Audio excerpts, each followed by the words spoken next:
Welcome back, everybody. Welcome back to NTS renovations. This is kind of a side story of my regular channel, NTS Adventures, and this is what we refer to as a not too serious renovation. Why? Because I'm a not too serious guy. Anyway, welcome to day 4. So where did we leave you guys off?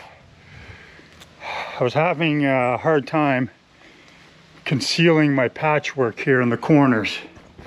We got one there, we got one there, and we got a couple over there. My original plan was to put some 1x3 curve cut along the edge of that, but those of you that watched part 3 know that that didn't happen. It was just messy and ugly, and I couldn't get the cuts right, and it was super hot. I was late in the day, so kiboshed her. So my wife and I went to Home Depot yesterday with a view to find something that would work. And lo and behold, leave it to my wife, she found something that I think is going to work. We were walking through the aisles and about ready to give up, and she saw at the end of the wood aisle this whole pack of cedar shingles. Different sizes. Beauty of them is they're thick cut on one side and taper down in the middle. Now, what does that mean to the project? Well, this is what I got in mind.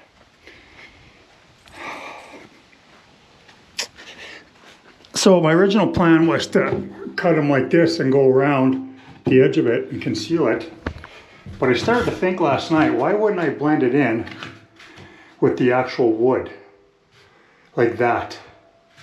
It's not going to be as, for lack of a better word, noticeable to the eye, I wouldn't think.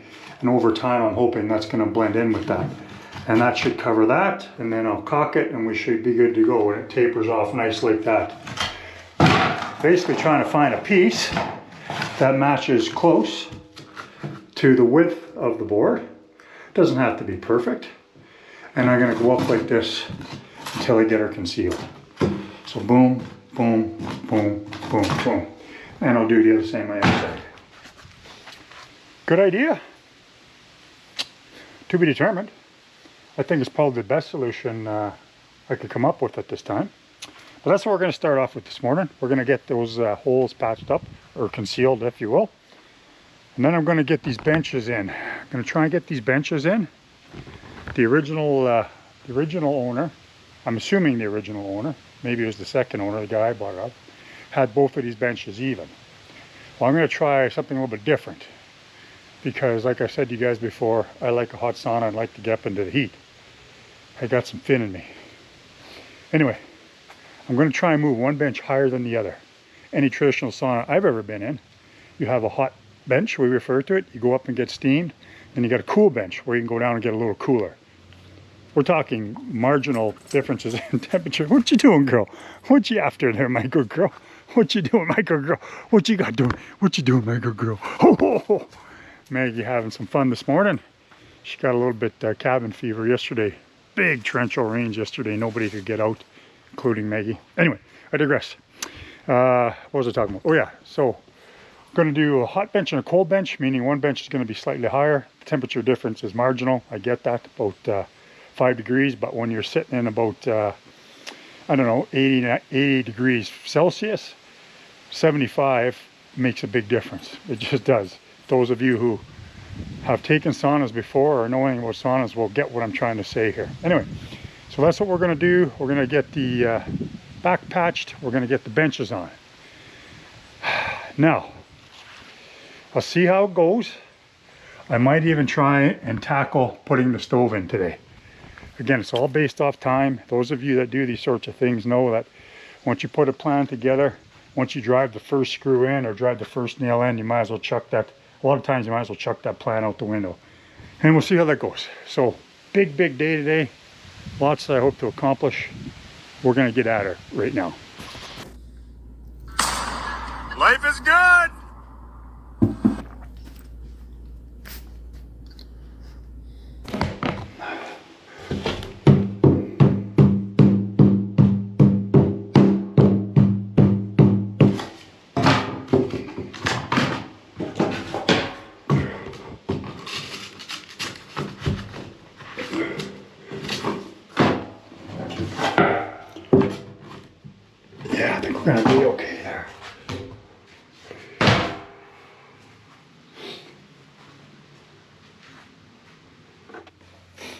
Again, for those of you that didn't see the other episodes, we're using Tight Bound 3.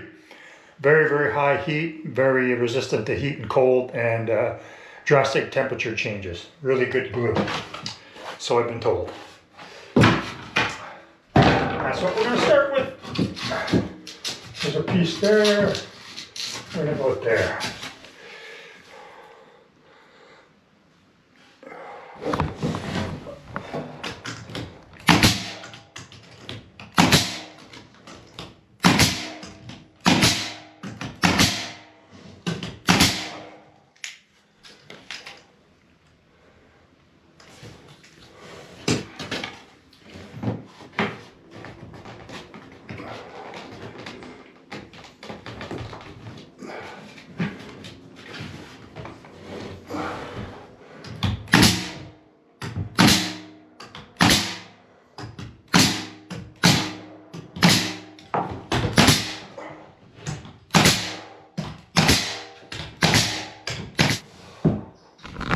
It's kind of like doing a puzzle.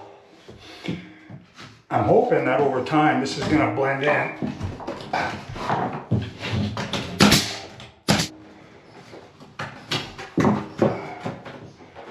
There it is, right there.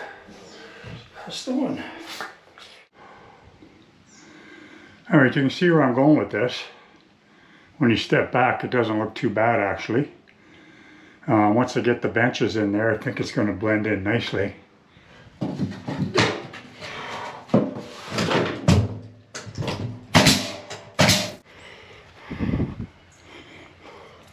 Remember when I told you guys I was not a professional? Yeah, apparently I forgot to change the staples in my gun. Well, it'll prevent any squirrels climbing up there. Now I'll cut those down with the grinder and fill it in with stain. Stupid move. Okay, before I get on to the benches, actually, I'm going to do some caulking along the edges here. Just want to point out to you guys the type of caulking that is recommended, because again, it's a high heat environment. You got to make sure that there's no when it's heated up, that there's no burn off. When any chemical heats up, is it going to burn off and emit an odor or a chemical in the air that's harmful to humans? So I did my research. Again, this isn't stuff I'm just like, whoa, this guy knows everything. No, far from it. I go online and I do the research, and this is what they call RTV silicone. It's high heat. You can see the temperature reading there, minus 40 to 246 degrees Celsius, 475 degrees Fahrenheit. This is not going to get that high, trust me. So this is the stuff you want to use. It's not going to expand and contract, and it's going to be the stuff that's going to seal my corners here. Let's get to her.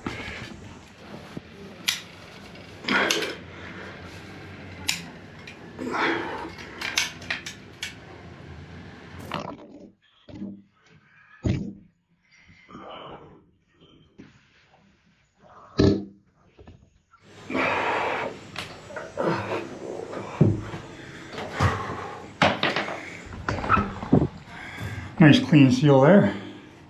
Happy with that. Move over to the other side now.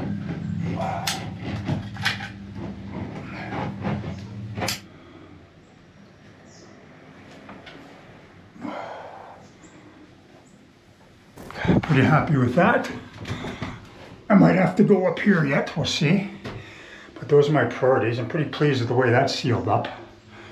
Just gonna tighten it up real nice. I'll get this side down here now.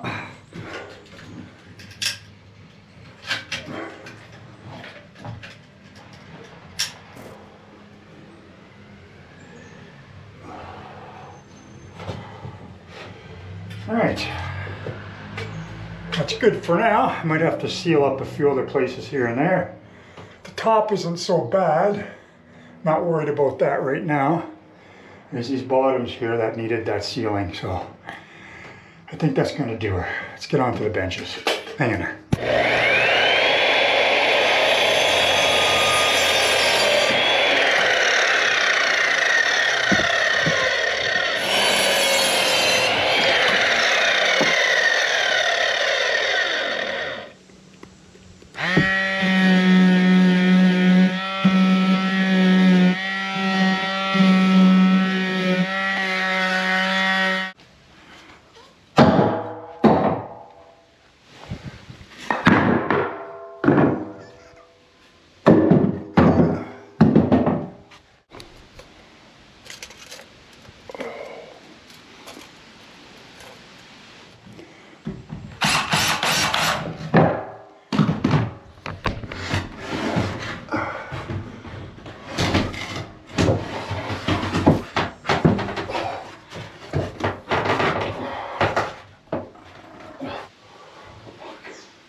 I had to turn the camera off in case there were any kids in the room. I was cussing pretty hard. All right, I think this is the low bench. 17 inches is what I measured it off of. Seems pretty comfortable. Legs aren't dangling. Yeah, it's pretty good. Now I think I'm going to do one higher than this. I'll get my wife in here and see what her opinion is. Anyway. All right. Come on. Is this all secure? Yeah, come on, my pretty. All right. Now. Oh, hi, everybody. Now the question is, this is 17 inches. I'm thinking I'm going to raise the little one a little higher. The little one. Or the next one a little higher. Why? Well, just to be a little bit higher up, no? You mean? Well, whoever. I mean, Well, is this comfortable for you? yeah, it is, but I wouldn't mind one a little more higher up. Okay. Just like by 3 inches even to get up here, so it's a little hotter. You know what I mean? Oh, like that. Yeah. Okay. So if I raise it 3 inches, and if legs dangling, like I said, I'll hold it. And then I'll sit on this side. Yeah. It's not a big deal. It's cool. All right.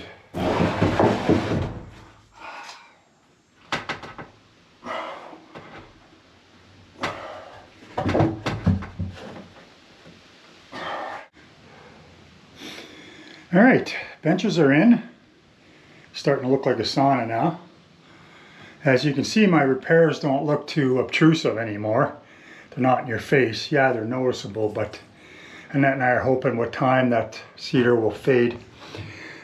And my wife brought up another good point. This putting those cedar shingles in here is helping to freshen up the cedar smell in here, which is nice too. But I'm truly happy with the way it caulked on the side here. Nice and tight. Remember, the purpose of this is a repair on those big gashes, so it came up nice and tight. Nice gradual taper. Kind of like it, you know. Maybe I'll do the back wall with the rest of those shingles. I'll see what it's gonna look like cosmetically when I get the stove in here, which is coming up. Let's talk about it.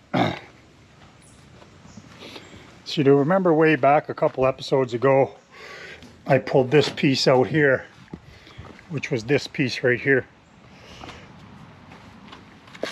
It's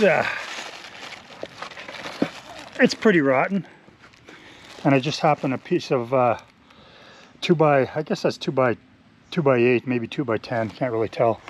But anyway, it's gonna fit. I'm just gonna have to use this as a template. This goes in here, right? Which way does it go? Anyway, it doesn't matter. Yeah, I'm gonna go this way here, I think. Yeah.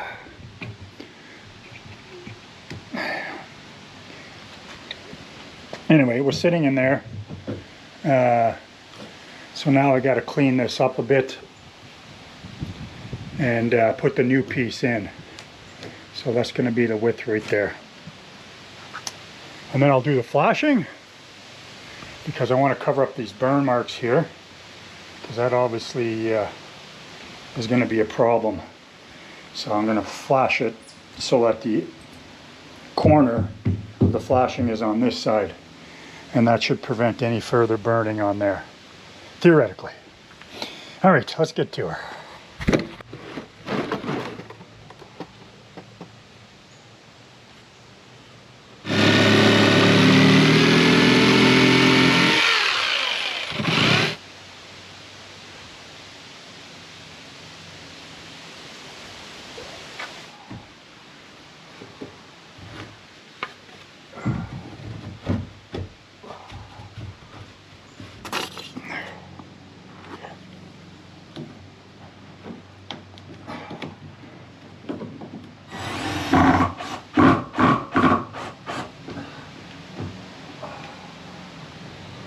Right.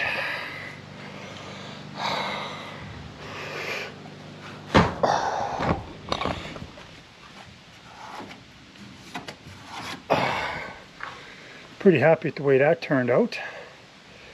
I'll have to seal this here.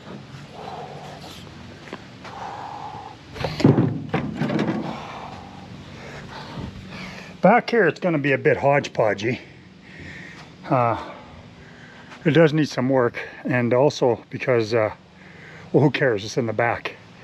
Most important thing is the structure. I'm trying to use whatever good wood is left, and don't get me wrong, it's 95% good wood, but there is some rot in it, and I'm trying to utilize the good wood as an anchor for my fasteners. Is what I'm planning on trying to do here. So if I get my fasteners into good wood, i.e. screws or bolts where I'm using, then it's going to be okay. So that's what I'm trying to do here. So I'm pretty happy. I'm going to have to cut a little block there though. That's not a big problem. I can do that.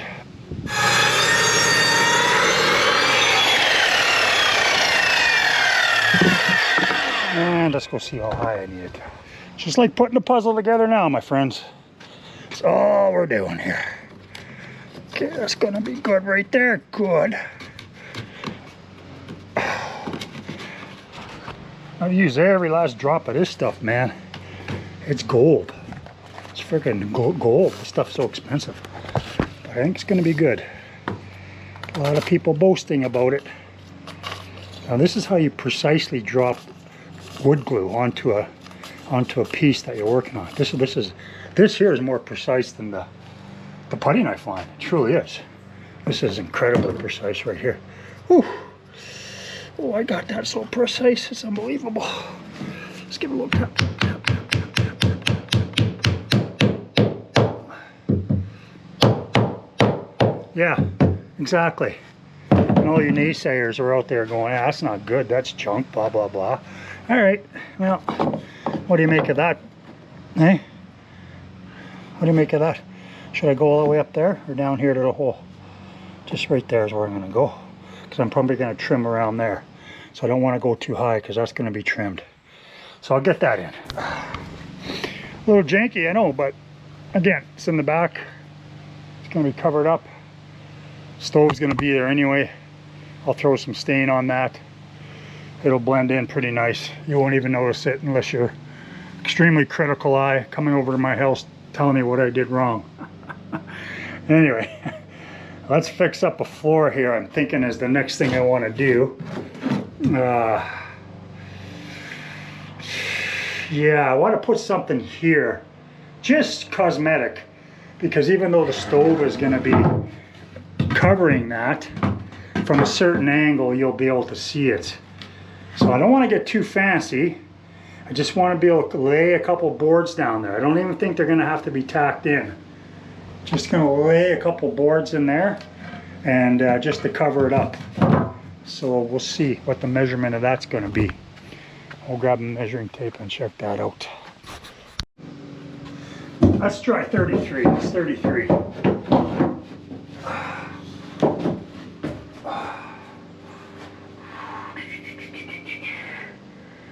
That might work, but I got to put a 45 on the ends. I got a 45, so 33 with a 45. I think that'll work. And I'll probably need four of them. Let's try the 45. I put a 45 in it there, ish. Just did it by eye. Hopefully it's going to sit a little nicer. Yeah, that'll sit a little nicer. Pretty close, eh? Pretty freaking close, folks. So I'll do, I don't know, 2 more for sure.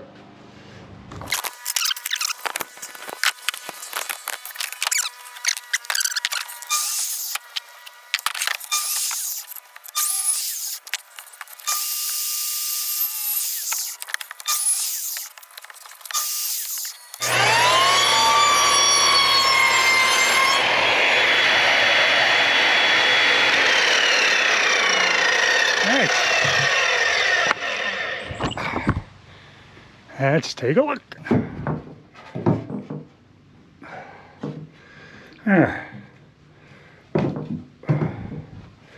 That's not too bad.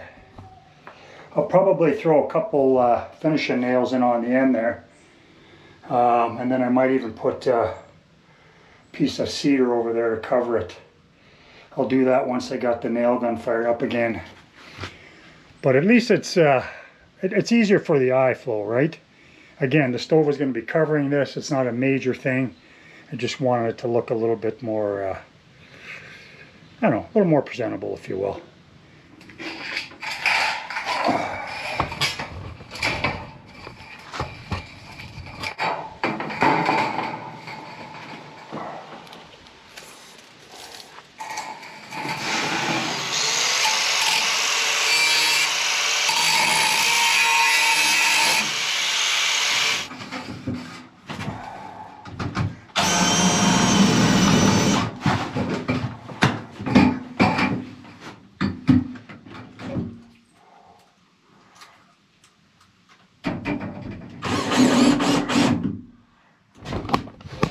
All right, it's not too bad. I dig it.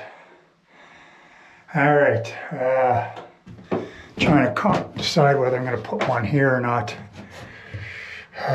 Maybe I will. Let's see here. Yeah, I can get it. I can get it. I'm going to do it. I'm going to grab here and then can we lay it maybe? Hang on. Yeah, out. They're out. We're good. Too high. Okay. Smidge. Yeah, it's okay. I'll have to take that out then. Okay. I can't. Take a phone. Never mind. Hang on. Quit. Are you pushing back on it? Yeah. All right. Well, that didn't go very well at all. My fault. The bolts I picked up this morning were about 1/2 inch too small, and it made things very, very complicated here. Very, very difficult, more so than it needed to be. I can't get this stove straight, because if I do straighten the stove like I spoke of, if I do straighten the stove itself like I spoke about before, because we're only off, here, I'll show you.